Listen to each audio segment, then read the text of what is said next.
Hello students, how are you all? Hope you are fine. Students, आज हम आपके लिए एक्सरसाइज 6.2 का इंट्रोडक्शन लेकर आए हैं। इस इंट्रो में हम बीपीटी थ्योरम पढ़ेंगे।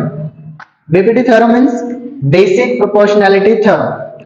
स्टूडेंट्स, इस थ्योरम की खोज या इन्वेंशन हेल्थ नाम के एक मैथमेटिशियन ने करी थी।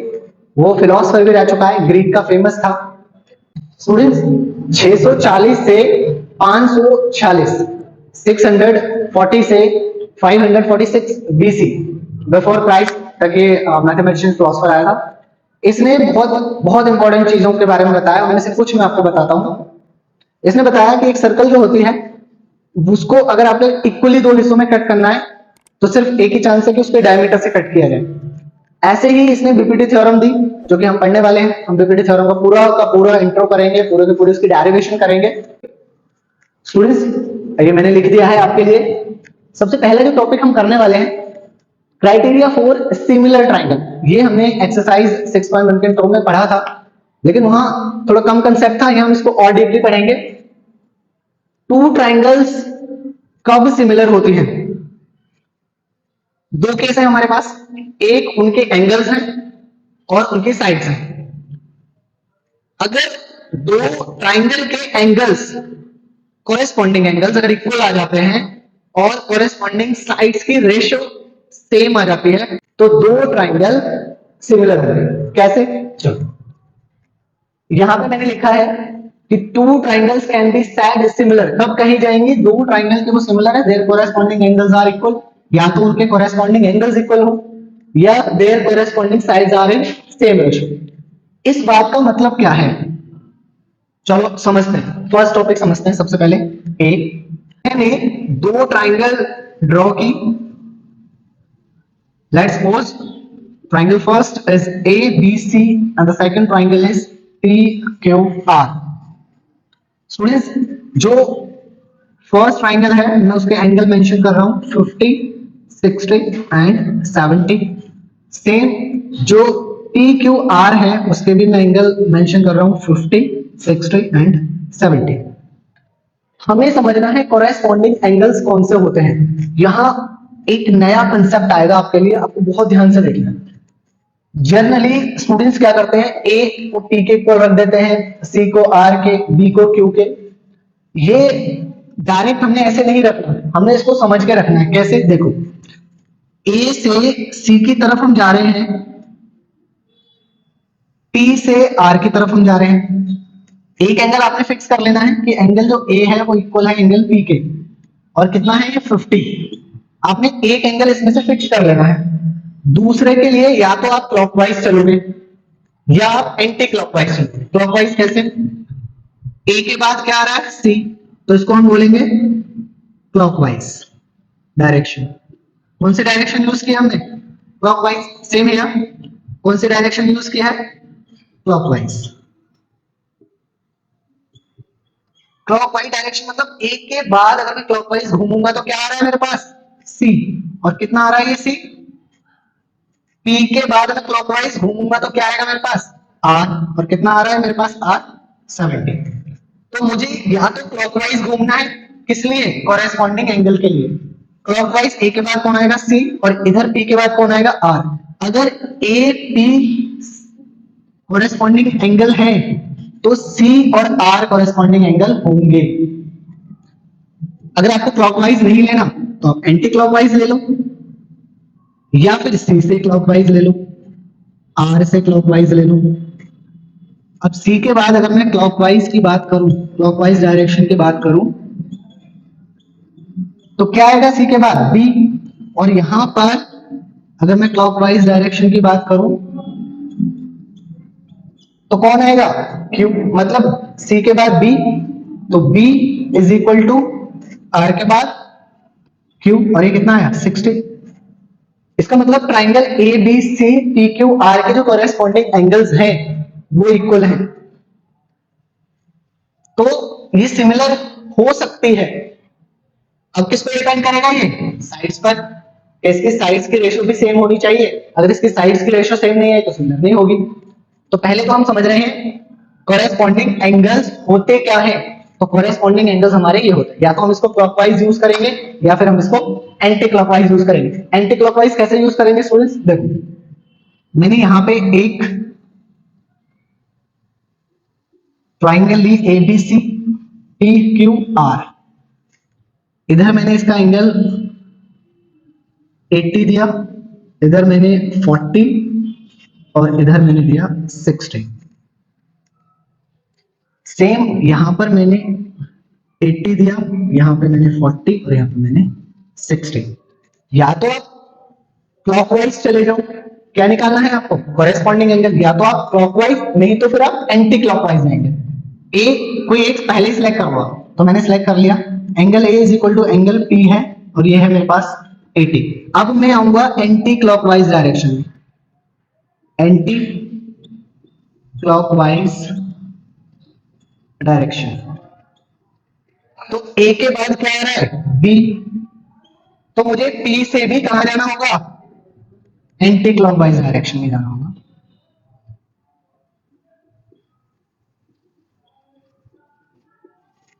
कितने सारे स्टूडेंट्स को तो पता ही नहीं है क्लॉकवाइज एंटी क्लॉकवाइज टाइप से भी एंगल निकाले जाते हैं, जी हाँ निकाले जाते हैं। तो P के एंटी क्लॉकवाइज डायरेक्शन में क्या आएगा Q, और कितना है ये 40, और B के बाद एंटी क्लॉकवाइज डायरेक्शन में कौन है,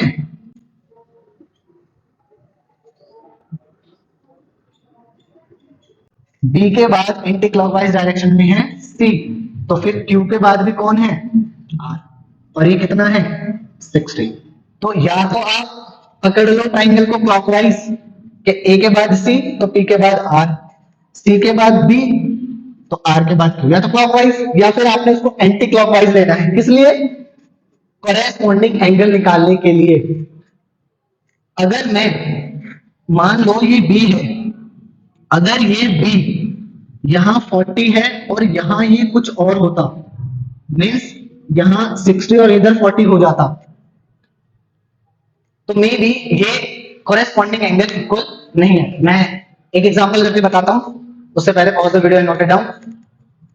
तो स्टूडेंट मैं आपको दो ट्राइंगल के सिमिलर होने और ना होने के केसेस बता रहा हूं, साथ में मैं आपको कॉरेस्पॉन्डिंग एंगल्स क्या होते हैं ये बता रहा हूं। अब मैंने सिलेक्ट कर लिया क्लॉकवाइज डायरेक्शन में ए, इधर पी, ए और पी कितना है 50, ठीक है, पहला मैंने सिलेक्ट कर लिया। अगर मैं क्लॉकवाइज जाऊं तो क्लॉकवाइज क्या होगा सी, सी और इधर क्लॉकवाइज क्या होगा आर। अब सी तो है 55 और आर है 70, तो ये दोनों आपस में इक्वल नहीं है। अगर इक्वल नहीं है तो ये सिमिलर ट्राइंगल भी नहीं होंगे। सेम अगर मैं सी के बाद बी की तरफ जाऊं, आर के बाद क्यू की तरफ जाऊं, तो ये इधर 60 इधर 75 है, ये भी इक्वल नहीं होंगे। इसका मतलब ये ट्राइंगल सिमिलर नहीं है। और क्यों नहीं है, क्योंकि इसके कॉरेस्पॉन्डिंग जो एंगल्स है वो इक्वल नहीं आ रहे हैं। तो आई होप आपको अच्छे से समझ आया कॉरेस्पॉन्डिंग एंगल्स किसी भी ट्राइंगल्स के, किसी भी दो ट्राइंगल्स के क्या होता है। अब मैं आपको समझाने वाला हूं किसी भी ट्राइंगल की corresponding sides in same ratio का क्या मतलब होता है। तो स्टूडेंट्स किसी भी दो ट्राइंगल की साइड्स की रेशियो सेम आ रही है या नहीं आ रही है, ये भी बहुत बड़ा रोल अदा करते हैं दो ट्राइंगल के सिमिलर होने और ना होने में। तो मैं आपको बता देता हूं, इधर AC है, इसकी मैंने डिस्टेंस 5, लेंथ इसकी 5 ले ली, इधर मैंने इसकी 10, इधर मैं 6 ले रहा हूं तो ये 12, इधर मैंने 4 ली और ये 8। चेक करो क्या ये सेम रेशियो में है, इसकी जो साइड्स है हम चेक करते हैं। देखो इसमें भी आपने एक साइड ले लेनी है अपनी मर्जी से, उसके बाद या तो आप क्लॉकवाइज जाएंगे या आप एंटी क्लॉकवाइज जाएंगे। तो मैं इसमें ले लेता हूं AC ओवर TR, और कितना आएगा ये 5/10। अगर मैं इसको कट कर दूं तो 1/2, 1:2, तो AC और PR की रेशियो क्या आ रही है 1:2। अब मैं BC ओवर QR अगर लेता हूं तो ये 6/12, अगर मैं इसकी कटिंग कर दूं तो 1/2, 1:2। उसके बाद मैं AC ओवर PQ ले रहा हूं, AC ओवर PQ, और यह मेरे पास 4/8 कट के हाफ 1:2। तो इन तीनों ट्राइंगल की साइड्स जो है उनका रेशियो सेम आ रहा है 1:2, 1:2, 1:2। मैं इसको ऐसे लिख सकता हूं AC over PR equal to BC over QR is equal to यहाँ पर ए बी आएगा, A B over P Q, और इसकी रेशियो 1:2। सेम रेशियो आने का मतलब है दे आर प्रोपोर्शनल्स, इसकी जो साइड्स हैं वो प्रोपोर्शनल्स हैं। तो अगर इनकी साइड्स का रेशियो सेम आ जाए, एंगल सेम आ जाए, तो दो ट्राइंगल आपस में सिमिलर होंगे। तो स्टूडेंट्स यहां मैं आपके लिए क्वेश्चन लेकर आया हूं, चेक ट्राइंगल्स आर सिमिलर और नॉट। दो ट्राइंगल्स है हमारे पास A B C P Q R, हमें चेक करना है कि ये दो ट्राइंगल सिमिलर है या नहीं। तो सबसे पहले तो मैं इनके एंगल चेक करूंगा, A = P और ये 40 है, C = R ये 70 है, B = Q ये भी 70 है। तो स्टूडेंट्स इसके कॉरेस्पॉन्डिंग जो एंगल्स हैं वो तो इक्वल आ गए। अब मैं इनकी कॉरेस्पॉन्डिंग साइड्स की रेशियो चेक करूंगा। तो AB रेशियो PQ और 6/12, BC/QR 8/16, AC/PR 6/12। अगर मैं इसको कट कर दूं तो 1/2 1:2, 1/2 1:2, 1/2 1:2। तो इसकी कॉरेस्पॉन्डिंग साइड्स की रेशियो भी क्या आ रही है, सेम, यही हमारी डेफिनेशन है। इसके कॉरेस्पॉन्डिंग एंगल्स भी क्या आ रहे हैं, इक्वल। तो हम क्या लिखेंगे, triangle ABC and triangle PQR have corresponding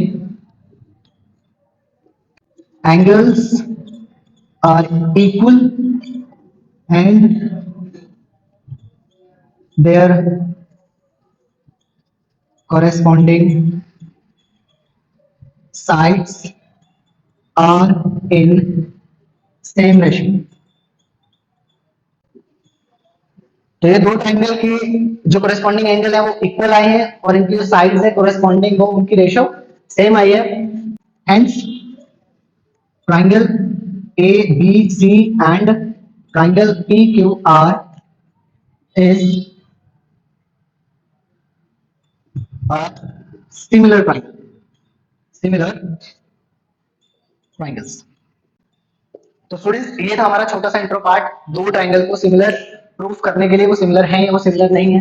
छोटा सा है कि उसके कॉरेस्पॉन्डिंग एंगल्स वो इक्वल आने चाहिए, जैसा कि मैंने आपको बहुत अच्छे से बताया है, समझाया है, और उसकी कॉरेस्पॉन्डिंग साइड्स की रेशियो सेम आनी चाहिए। अगर ये दो कंटेंट आपके पास आ रहे हैं, अगर आप इनको एबल हो फाइंड करने के लिए, तो आप एबल हो दो ट्राइंगल को सिमिलर प्रूफ करने के लिए।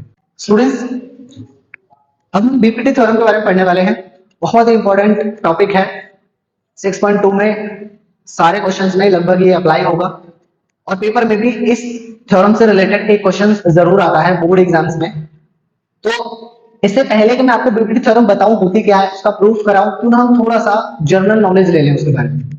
बीपीटी थ्योरम जो है बेसिक प्रोपोर्शनैलिटी थ्योरम, इसको हम थेल्स थ्योरम के नाम से भी जानते हैं।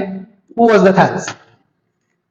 ग्रीक का एक फेमस आदमी जिसका नाम थेल्स था, वो 640 टू 546 BC बिफोर क्राइस्ट में उसका बोर्न हुआ और डेथ हुई। उस पीरियड के दरमियान वो क्या करके गया, ग्रीक के लोगों के लिए बहुत फेमस था वो अपने टाइम पर। उसने बहुत सारी चीजों के बारे में बताया, उनमें से कुछ चीजें मैं आपको बताता हूं। मैथमेटिशियन के साथ साथ वो फिलोसफर भी था।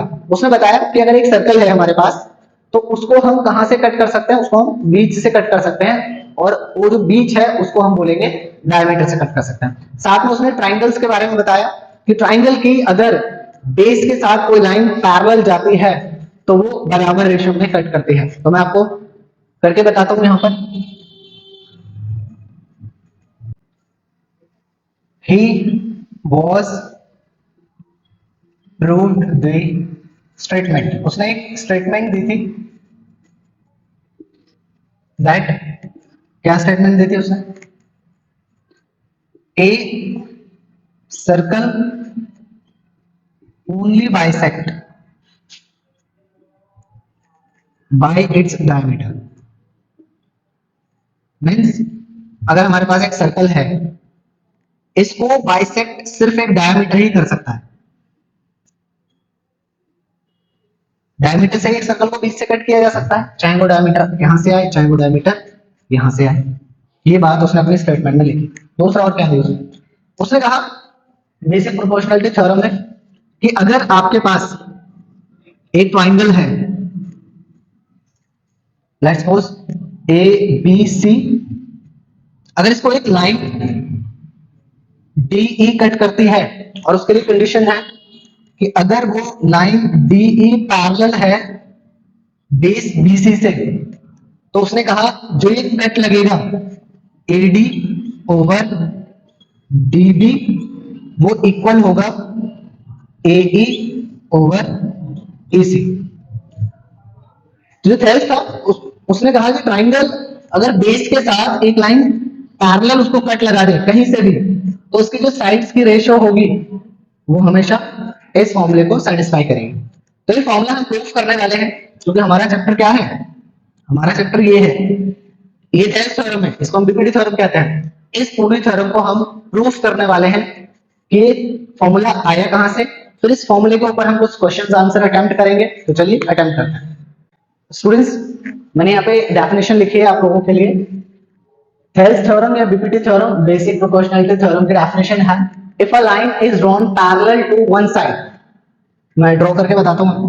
मैंने एक ट्राइंगल ड्रॉ की,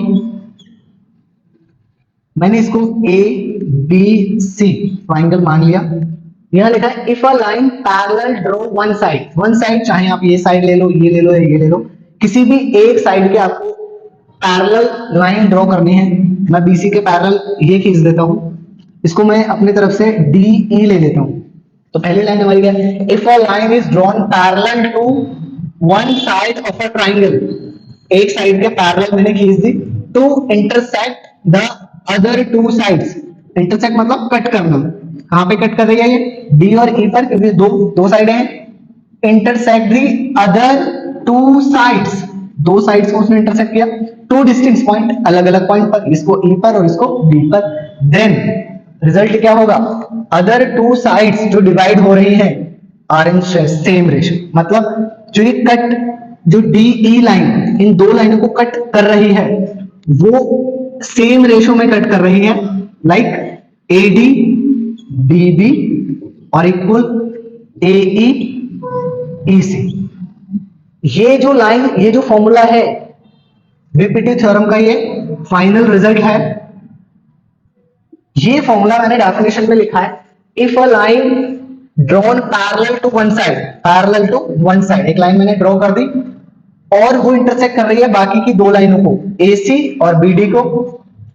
इसमें मैं आपको बता दूं, जो डीई है वो पैरेलल खींची है बीसी के, और जो डी पॉइंट है वो कट कर रहा है ए बी को, जो ई पॉइंट है वो कट कर रहा है एसी को। तो टू डिस्टिंक्ट पॉइंट पर, तो इससे जो ये डिवाइड हो रहा है यहां से यहां तक, यहां से यहां तक, और ए से ई तक, ई से सी तक, इसकी जो रेशियो निकलेगी वो सेम निकलेगी। फॉर एग्जांपल अगर मैं इसको 2 ले लूं, इसको मैं 4 ले लूं, इसको मान लो मैंने 5 लिया, तो इसको मैंने 10 ले लिया, इसकी सेम रेशियो आएगी। आप चाहो तो भर के देख लो, 2/4 5/10। अगर मैं इसको कट कर दूं तो 1:2 इक्वल है 1:2, तो सेम रेशियो आ गई। तो ये डेफिनेशन है थेल्स थ्योरम की। Please pause the video, note it down. तो स्टूडेंट्स, मैं आपको थेल्स थ्योरम, बीपीटी थ्योरम पूरी प्रूफ करके दिखाऊंगा। पूरा जो फॉर्मूला इसका आता है वो कैसे आया है मैं आपको बताने वाला हूं। उससे पहले मैंने एक ट्राइंगल बनाई है ए बी सी, और जो बीसी है मैंने उसके एक पैरेलल लाइन खींची है डीई, और थोड़ी सी मैंने कंस्ट्रक्शन की है, क्या जो बी है उसको ई से मिलाया है और जो सी है उसको डी से मिलाया है, और एडी वाली साइड पर मैंने एएन 90 डिग्री का ड्रॉ किया है और एई साइड पर मैंने डीएन 90 का ड्रॉ किया है। हमें प्रूफ करना है फॉर्मूला बीपीटी थ्योरम में जो यूज करते हैं। तो हम सबसे पहले लेने वाले हैं एरिया। कौन से ट्राइंगल का एरिया निकालेंगे स्टूडेंट्स, ध्यान से देखेंगे। Area of triangle BDE, BDE ये इक्वल आएगा एरिया ऑफ ट्राइंगल CEB के। CEB, मतलब इस वाले ट्राइंगल का एरिया इस वाले ट्राइंगल के एरिया से इक्वल है। ये हमने 9th क्लास के चैप्टर्स में पढ़ा था। तो इसके लिए रूल है। रूल क्या है, मैं शॉर्ट में लिख देता हूं। Area of triangle BDE equal है एरिया ऑफ ट्राइंगल CEB। इसका मैं रूल लिख रहा हूं। Triangles which are on the same base या फिर side and between two same parallel sides are in equal area। अब इसको ध्यान से समझेंगे स्टूडेंट्स। मैंने क्या लिखा है, मैंने लिखा है कि ऐसी ट्राइंगल्स जो एक बेस पर पाई जाए, ध्यान से देखें, ये एक बेस है हमारे पास BC, एक बेस हो और between two same parallel line, ये देखो एक ये पैरेलल लाइन है और एक ये पैरेलल लाइन है, इन दोनों के बीच में दो ट्राइंगल है, एक ये और एक ये, सेम बेस है between two parallel side, same base between two parallel side, तो इनका एरिया हमेशा इक्वल होता है। तो हम इसको मान लेते हैं इक्वेशन 1, क्योंकि ये यूज होगा स्टूडेंट्स हमारी इक्वेशंस में। अब सबसे पहले मैं लूंगा ट्राइंगल ADE, तो मैं लिख रहा हूं एरिया ऑफ ट्राइंगल ADE। इसका फॉर्मूला होता है हमारे पास half into base into height. अब ध्यान से देखेंगे, बेस वो होता है जिस पर ट्राइंगल स्टैंड है। तो अगर मैं AD को बेस मान लूं तो उसकी हाइट होती है जो 90 डिग्री को क्रॉस कर रही हो, 90 डिग्री को क्रॉस ये वाली साइड कर रहे हैं, तो ये बन जाएगा मेरे पास हाफ इंटू बेस ले लूंगा मैं AD और हाइट ले लूंगा मैं ME। Half into base, base क्या है AD और हाइट क्या है इसकी ME। इसको मैं ले लेता हूं इक्वेशन सेकंड। दूसरी बार मैं लूंगा area of BDE, area of triangle BDE। Students अब हम ये जो BDE ट्राइंगल है ये, इसका हम एरिया निकालने वाले हैं। इसका area half into base into height और हाफ इंटू बेस। इसमें बेस कैसे मानूं, मैं B को बेस मान लूं, मैं B को बेस मान लेता हूं। तो हमारे पास स्टूडेंट्स हाइट क्या होगी, हमारे पास हाइट देखो, अगर इस वाली साइड को मैं आगे एक्सटेंड कर दूं तो ये इस वाली ट्राइंगल की हाइट निकल जाएगी, तो इसकी हाइट आ गई है हमारे पास ME। तो इसकी हाइट आ गई है हमारे पास ME। इसको मैं इक्वेशन मान लेता हूं थर्ड। इसके बाद स्टूडेंट्स हम दोबारा से ट्राइंगल लेंगे ADE।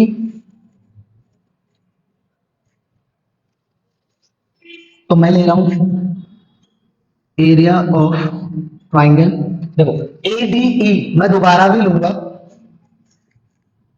ADE, तो half into base into height आएगा। बस हमें बेस इस बार चेंज करना है, हमें बेस लेना है इसे, क्योंकि हाइट बनानी है हमें इसे। तो मैं बेस लूंगा इसका AE और इसकी हाइट लूंगा मैं DN। इसको इक्वेशन ले लेते हैं हम 4। उसके बाद स्टूडेंट्स मैं ये नीचे वाली ट्राइंगल लूंगा BE। इसके बाद स्टूडेंट्स मैं ये नीचे वाली ट्राइंगल लूंगा CEB। तो मैं इसका एरिया निकालूंगा, तो ध्यान से देखेंगे एरिया ऑफ ट्राइंगल CEB,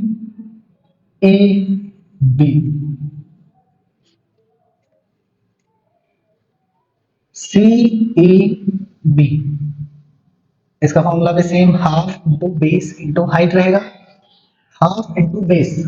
अब ये जो नीचे वाली है इसका बेस मैं कैसे मानूं, मैं बेस लूंगा इसको जब मैं इसको आगे एक्सटेंड करूंगा तो हाइट, इस वाले ट्राइंगल की हाइट ये वाले निकल कर आएगी, तो इसका बेस हो जाएगा ई सी इंटू, और इसकी हाइट हो जाएगी डी एन। इसको मैं इक्वेशन फिफ्थ ले रहा हूं। तो स्टूडेंट्स मैंने 5 इक्वेशन बनाई है। नंबर 1 इक्वेशन बनाई है, ये वाले ट्राइंगल का एरिया इस वाले ट्राइंगल के इक्वल होता है। रीजन है जब दो ट्राइंगल सेम बेस पर बने और दो पैरेलल लाइन के बीच में बने, उनका एरिया हमेशा इक्वल होता है। इक्वेशन यहां से। सेकेंड इक्वेशन मैंने ये ए डी ई ट्राइंगल ली और इस ट्राइंगल में बेस मैंने इसे माना, हाइट इसे माना। थर्ड इक्वेशन में मैंने ये वाली ट्राइंगल ली बी डी ई, इसमें मैंने बेस इसे लिया और हाइट इसे लिया। उसके नेक्स्ट मैंने दोबारा से ए डी ई लिया, लेकिन इस बार मैंने बेस चेंज किया है ए ई और परपेंडिकुलर हुआ इसका डी एन। और लास्ट केस में मैंने सी ई बी लिया है, ये वाली ट्राइंगल, इसमें मैंने बेस इसे माना है और हाइट इसे माना है। तो इसमें बेस हो गया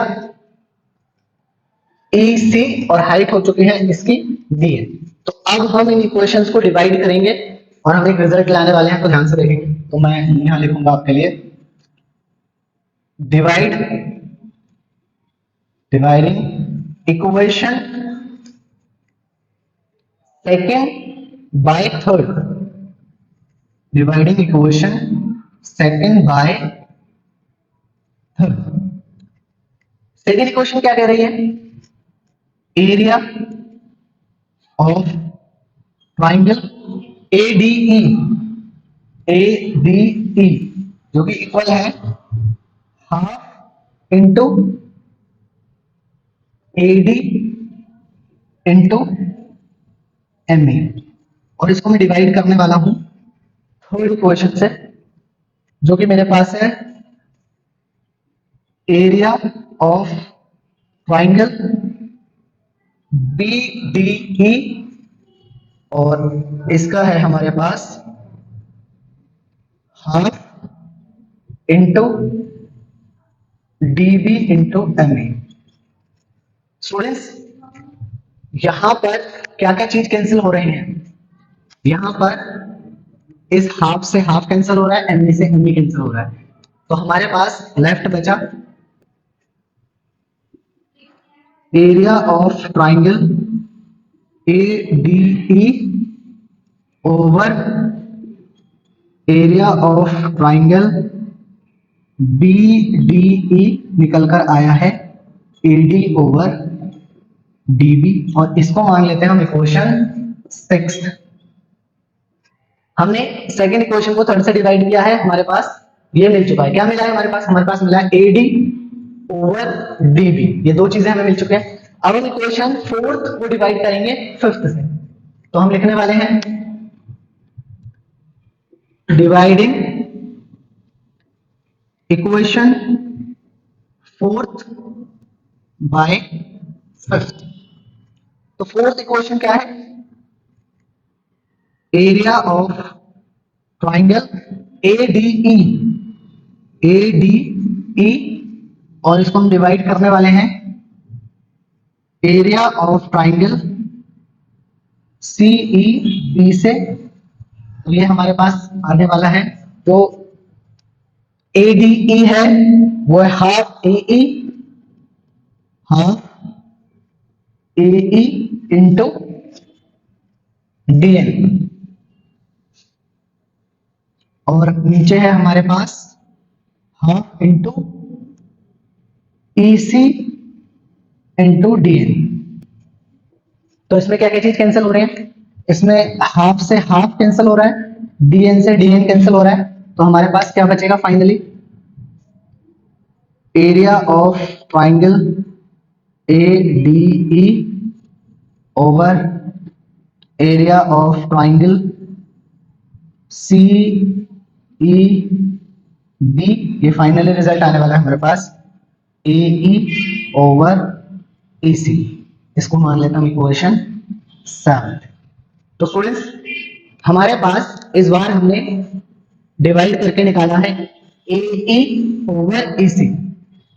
अब इक्वेशन 6 में AD ओवर DB, इक्वेशन 7 में AE ओवर EC, ये दो रिजल्ट हमें मिल रहा है।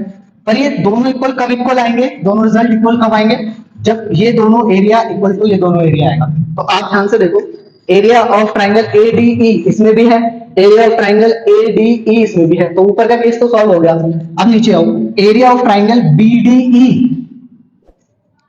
एरिया ऑफ ट्राइंगल बीडीई इसका, और इधर है area of triangle CEB, area of triangle CEB इसका। यही तो रिजल्ट हमने शुरुआत में करा था कि इसका और इसका एरिया क्या है आपस में इक्वल। ये दोनों तो पहले से ही इक्वल है, और इन दोनों का एरिया हमने स्टार्टिंग में ही क्वेश्चन फर्स्ट में लिख दिया था। तो इसमें जो एडीई है इसमें एडीई है, ये दोनों इक्वल हैं। बीडीई और सीईबी हमने फर्स्ट इक्वेशन में इक्वल निकाल चुके हैं। इसका मतलब ये वाला पोर्शन इस वाले पोर्शन के इक्वल है, क्यों, क्योंकि ये इसके इक्वल आ रहा है। तो मैं ये रिजल्ट इधर करूंगा आपके लिए। इससे पहले pause the video and note it down. From equation कौन सी इक्वेशन 6 एंड 7, हम इक्वेशन 6 एंड 7। अब 6 इक्वेशन को अगर आप ठीक से ऑब्जर्व कर रहे हो तो ये दोनों इक्वल जा रहे हैं। हाउ, चेक करो, area of triangle A D E over area of triangle B D E, और ये इक्वल जाएगा area of triangle A D E over area of triangle C E B. अब ये दोनों इक्वल क्यों है, क्योंकि एडीई एडीई ये तो इक्वल हो गए, लेकिन ये क्यों इक्वल है, ये फ्रॉम वन इक्वेशन से इक्वल है। बीडीई बीडीई इक्वल है, सीईबी सीईबी, तो ये इक्वेशन 1 से इक्वल है। तो हम यहां लिख सकते हैं because area of triangle equal है एरिया ऑफ ट्राइंगल सीईबी। ये हमने रिजल्ट लगाया है, इसके लिए यूज करेंगे हम फ्रॉम इक्वेशन फर्स्ट। देखो स्टूडेंट्स, ये दोनों तो आपस में इक्वल हैं, ये दोनों इक्वेशन 1 से इक्वल है, तो ये दोनों आपस में इक्वल। अगर ये इक्वल है और इसकी वैल्यू क्या है, ये AD over DB equal to AE over EC। तो स्टूडेंट्स, ये है हमारा फाइनल रिजल्ट और बीपीटी थ्योरम। बीपीटी थ्योरम के लिए रिजल्ट है AD ओवर DB और AE ओवर EC हैंस हमने प्रूव कर दिया। तो स्टूडेंट्स, ये फाइनल रिजल्ट था हमारे लिए बीपीटी थ्योरम का। अब इस बीपीटी थ्योरम के लिए मैं आपको कुछ अपनी तरफ से क्वेश्चंस कराऊंगा, जो एज एग्जांपल कराऊंगा कि how to apply this, how to use this triangle equation. तो हमारे पास बीपीटी थ्योरम है जिसके हम क्वेश्चन क्रिएट करने जा रहे हैं। तो उससे पहले please pause the video and down. तो स्टूडेंट्स, अभी हमने बीपीटी थ्योरम का रिजल्ट प्रूव किया था। अब मैं उसके बेस पर आपके लिए 2 एग्जांपल्स लेकर आया हूं। एक एग्जांपल है, आपको ABC एक ट्रायंगल दी है जिसमें BC के पैरेलल एक लाइन है DE और 3 साइडें आपको दी हुई हैं। 4th साइड X है वो आपको निकालना है, और इसमें Y की वैल्यू आपको निकालनी है, बाकी जो 3 वैल्यूज है वो आपको दे रखी है। तो चलो स्टार्ट करते हैं। सबसे पहले हम लिखेंगे इन ट्रायंगल ABC, इस ABC ट्रायंगल में जो DE है वो पैरेलल है BC के। तो बाय यूजिंग BPT, हम किसका यूज करने वाले हैं, BPT बेसिक प्रोपोर्शनैलिटी थ्योरम का। अकॉर्डिंग टू BPT, अगर ये वाली लाइन इसके पैरेलल है तो AD अपॉन में DB equal to AE upon में AC। ये रिजल्ट है जो अभी हमने प्रूव भी किया था। अब इस रिजल्ट में मैं ये वैल्यू भर देता हूँ, AD की वैल्यू। आप चाहो तो यार निकाल के रख सकता हूँ इन सब की वैल्यूज को, अच्छा इंप्रेशन जाता है। आपको निकाल के लिखनी चाहिए। जो AD है हमारे पास वो है 1.2, BD है 3, AE है 2.4 और EC है X। इस वैल्यूज को हम इसमें पुट करने वाले हैं। 1. DB है 3, AE है 2.4 ओवर X। इसको मैं क्रॉस मल्टीप्लाई कर देता हूँ, इसको मैं इधर लेके आ जाता हूँ और इसको मैं इधर लेके जाता हूँ। ये इधर आएगा 1.2 इंटू एक्स, 2.4 इंटू 3। ये 1.2 से मल्टीप्लाई में इसको इधर भेज दूँ तो डिवाइड में आ जाएगा 2.4 इंटू 3 ओवर 1.2। स्टूडेंट्स आपको पता है ये पॉइंट से ये पॉइंट कैंसिल हो जाता है, तो मेरे पास जो x है वो आ गया 24 इंटू 3 ओवर 1/2।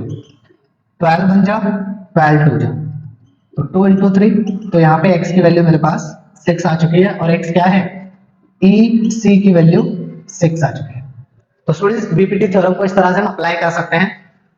चलो अब हम सेकंड एग्जांपल की तरफ चलते हैं। इसमें क्या दिया है, इसमें दिया है आपको इन ट्राइंगल PQR, इसमें आपको ट्राइंगल PQR दिया है और इसमें जो DE साइड है वो पैरेलल है QR के, और अगर हमें कोई एक साइड बेस के या किसी दूसरी साइड के पैरेलल मिल जाए तो हम उसमें यूज कर सकते हैं बीपीटी थ्योरम। तो सबसे पहले मैं यहाँ पे वैल्यूज लिख देता हूँ।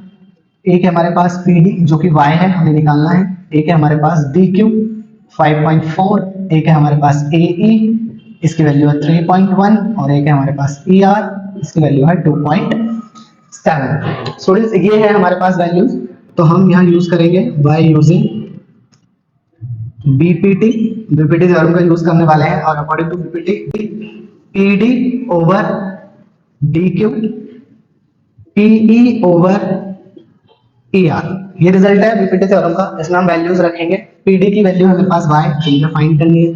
DQ मेरे पास है 5.4 और PE की वैल्यू है मेरे पास 3.1 और ER है 2.7। इधर ये डिवाइड में है, अगर मैं इसको इधर भेज दूं तो मल्टीप्लाई में जाएगा। 3.1 इंटू 5.4 ओवर 2.7।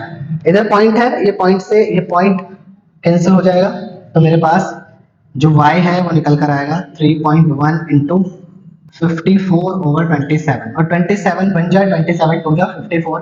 डायरेक्ट मैं इसको 27 के टेबल में कट कर रहा हूँ, तो y की वैल्यू मेरे पास 3.1 इंटू 2, तो फाइनली जो y है वो 6.2 आ चुका है। और y था क्या, PD, तो PD की वैल्यू मुझे 6.2 मिल चुकी है। तो स्टूडेंट्स ये था हमारा एग्जांपल 1 एंड 2। तो जल्दी से पॉज करें वीडियो, इसको नोट डाउन करें।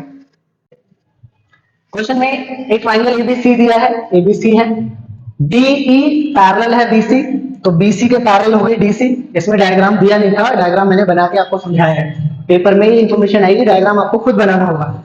सेकंड, उन्होंने कहा है AC, AC मतलब पूरा AC 5.6 है। अब वो AE फाइंड करने के लिए बोल रहे हैं, साथ में EC फाइंड करने के लिए बोल रहे हैं, लेकिन इन दोनों का उन्होंने गिवन दिया है। उन्होंने AD और DB दोनों की एक साथ दे दी है, जो कि फॉर्मूले में हम यूज करेंगे।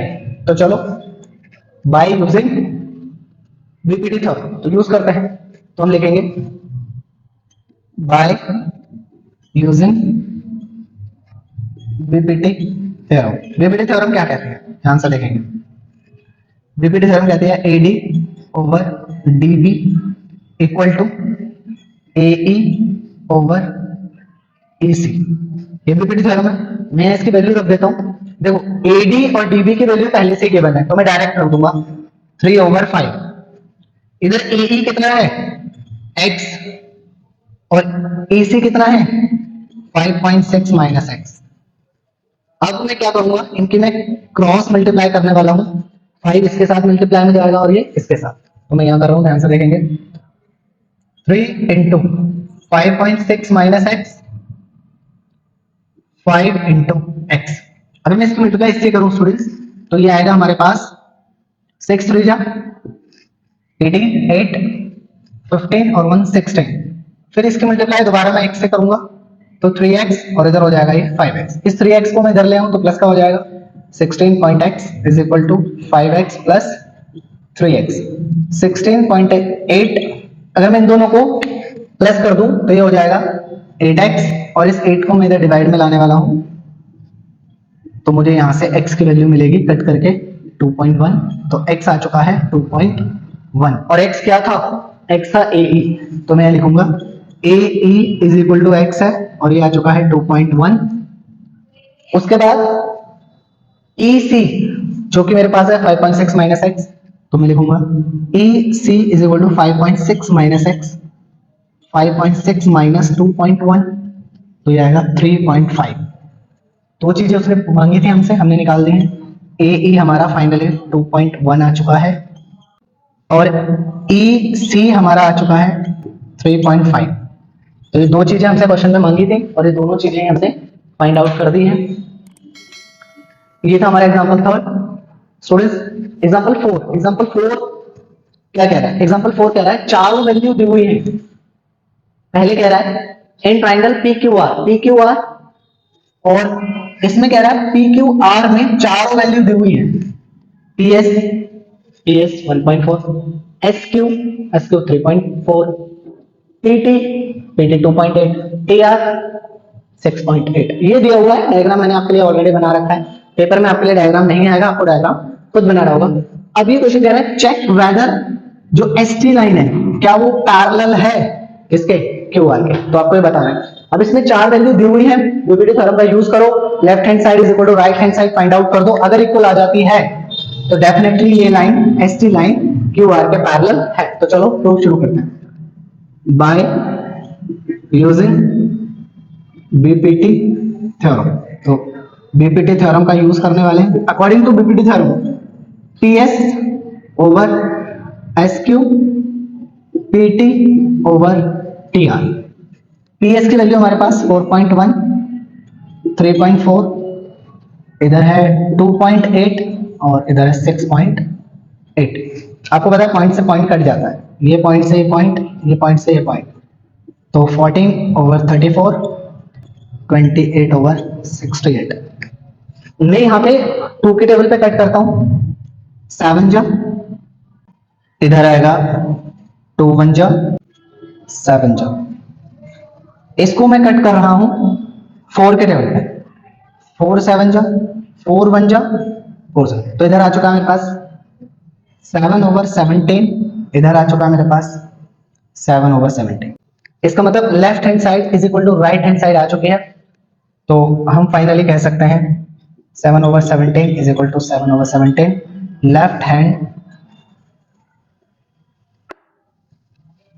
Left hand side is equal to right hand side. अगर left hand side is equal to right hand side आ जाए इसका मतलब बीपीटी थ्योरम को ये फॉलो कर रही है, और अगर ये बीपीटी थ्योरम को फॉलो कर रही है तो डेफिनेटली जो ST है वो QR के पैरेलल है। हेंस लाइन ST पैरेलल है लाइन QR के, ये आप कह सकते हो साइड ST पैरेलल है साइड QR के। तो स्टूडेंट्स ये है हाउ टू चेक कि ST QR के पैरेलल है या नहीं। दो लाइनें किसी भी ट्रायंगल में पैरेलल है या नहीं है, उसके लिए हम ये सॉल्यूशन क्रैम कर सकते हैं, याद रख सकते हैं। इस सॉल्यूशन से हमें पता लगेगा कि कोई भी दो sides of a triangle parallel है या नहीं। और इस क्वेश्चन में हमें बीपीटी थ्योरम यूज करके बताना है कि जो भी एक्स वाई जो भी साइड मिसिंग है वो हमें निकालना है। तो स्टूडेंट्स अगर आपको वीडियो पसंद आए वीडियो को लाइक करें, उससे पहले please pause the video and note it down. तो स्टूडेंट्स ये है आपके पास एग्जाम्पल 5 है और इस इंट्रो एक्सरसाइज का आखिरी एग्जाम्पल है। इससे रिलेटेड आपको क्वेश्चन एक्सरसाइज में मिलेंगे, इसलिए मैं 5 एग्जाम्पल्स आपके लिए इस वीडियो में करे हैं। ध्यान से देखेंगे। इसमें एक ट्राइंगल है PQR, आपके पास एक ट्राइंगल है PQR जिसमें DE एक लाइन खींच दी गई है। कैसे भी खींच दी गई है, हमें नहीं पता कि वो पैरेलल है QR के या नहीं है, तो वही हमें चेक करना है। उसके लिए हमें कुछ साइड्स दी है। सबसे पहले हमें दिया है PD, कितना है ये 1.12। फिर दिया है हमें RE हमें दिया है 1.26। फिर हमें दिया है PQ। स्टूडेंट्स ध्यान से देखेंगे, यहां से लेकर यहां तक ये पूरा कितना दिया है हमें 2.22। और फिर हमें दिया है PR, मतलब यहां से लेकर यहां तक की पूरी साइड, और ये दिया है हमें 3.46।